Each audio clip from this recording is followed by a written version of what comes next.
Today we're going to talk about balloon payment, or as Chrysler used to call it, customer choice financing, what it is and why it is one of the worst ways to finance anything. Literally, another term for it is bullet repayment, and it gets its name because it can be just as crippling to your finances like a bullet shot at you. It doesn't matter if you're trying to take a car loan that way or a mortgage. And by the way, in a lot of countries, residential mortgages with balloon payments are illegal, and there are very good reasons for it. So the way it works, like say you need something right now, for example, a car to get to work, but because you don't have a car, you can't get to work, you don't have enough money to make payments on the traditional loan, and perhaps a dealer offered you in 96 months something crazy, but you either don't qualify for it or you calculated total interest cost over the span of 96 months and you don't want to do it either. So for the sake of example, let's pretend that simple car you need just to get to work costs $100,000. So the dealer says, no problem, just for you, manager had a great mood today. What we're gonna do is we're gonna take $50,000 and finance it for 3 years, for 36 months, which will give you that lower monthly payment that you can afford right now. And then you're gonna ask, well, what's gonna happen with the second $50,000? Well, what's gonna happen when the maturity comes after 36 months, you would have to pay all of it at once as a lump sum. And of course, in 3 years' time, you're gonna have a great job, and even though right now you can't even afford a monthly payment, in 3 years you'll be able to take $50,000 and just put it on the table. It works exact same way with mortgages, except the real estate is a collateral, which can possibly and actually be an asset, while a car is 100% liability. What are the problems with it? Well, number one, it is inherently risky because all you're doing is taking this big sum and just deferring when you have to pay it, and you don't really know what's going to happen in 3-4 years, and very few people build an actual concrete plan on how do they go from I can't even make monthly payments to I'm going to give you $50,000 and put it on the table. So that's the first issue, that in 3 or 4 years you're just not going to be able to make that payment.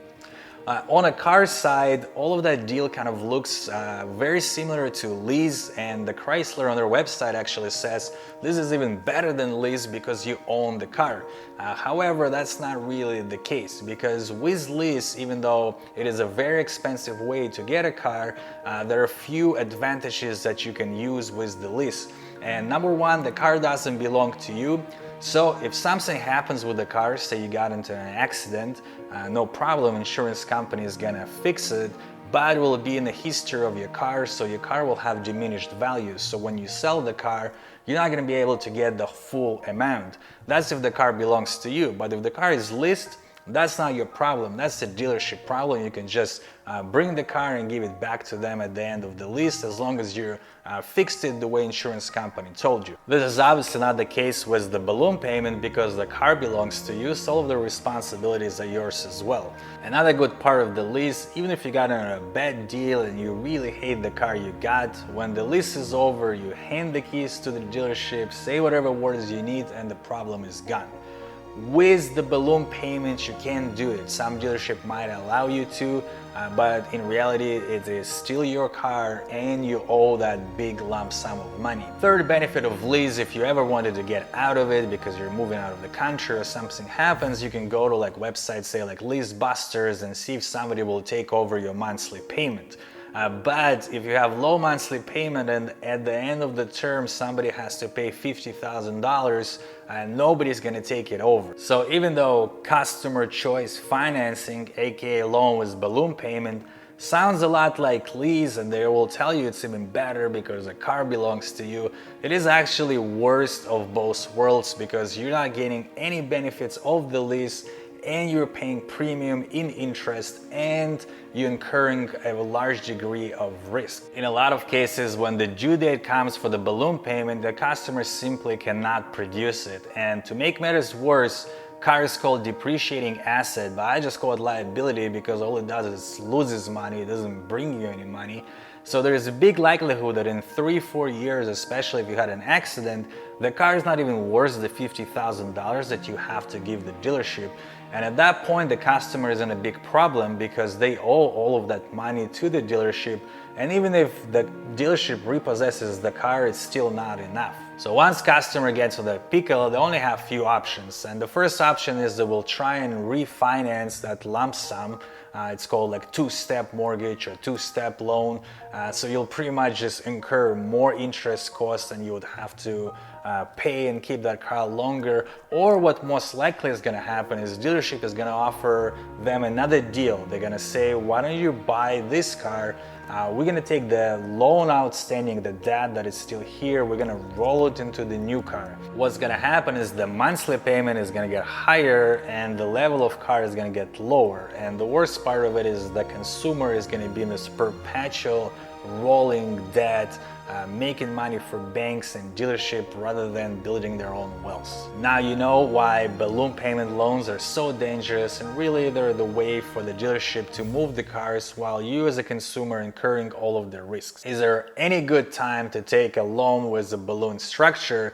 I think the only good time is if you're trying to get commercial mortgage, you're a new business and it's very important for you to defer the cash outflows to give yourself a runway as much as possible, and you have expectation that in 3-4 years or 5 years, whatever the deferment is, your cash inflows will actually be high enough to pay for that. That is the only time when it makes sense, and you don't put your personal assets as a collateral, you put your business, so you're kind of hedging the risk with whoever is going to give you a loan.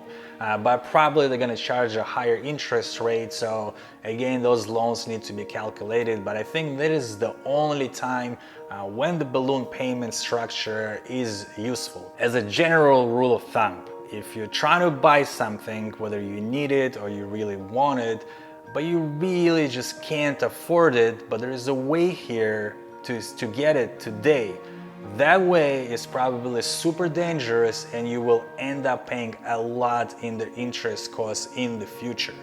So you might hear people saying, well, you can use that for your leverage and it's so cheap right now, you can build wealth faster.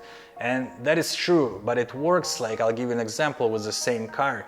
If I had $100,000 and I could have bought this car out of cash, instead I get a low APR loan from a dealership or a bank, and I take that $100,000 and invest. That's when it works. When you have $0 and you're saying, I'm gonna pay $50,000 in 3 years, that's just risky and you're looking for trouble. So if you're in a situation where you have to incur debt to buy the car or buy the property, make sure you still try and get the best loan for you and not go for the balloon payment just because the monthly payments look low. Thank you for watching. Until the next time. Hey, if you watched till the end, FFG Financial Freedom Guru is a website that gives no-nonsense advice on how to be smart with your money, build wealth while still living your life. If that is of an interest to you, please consider subscribing.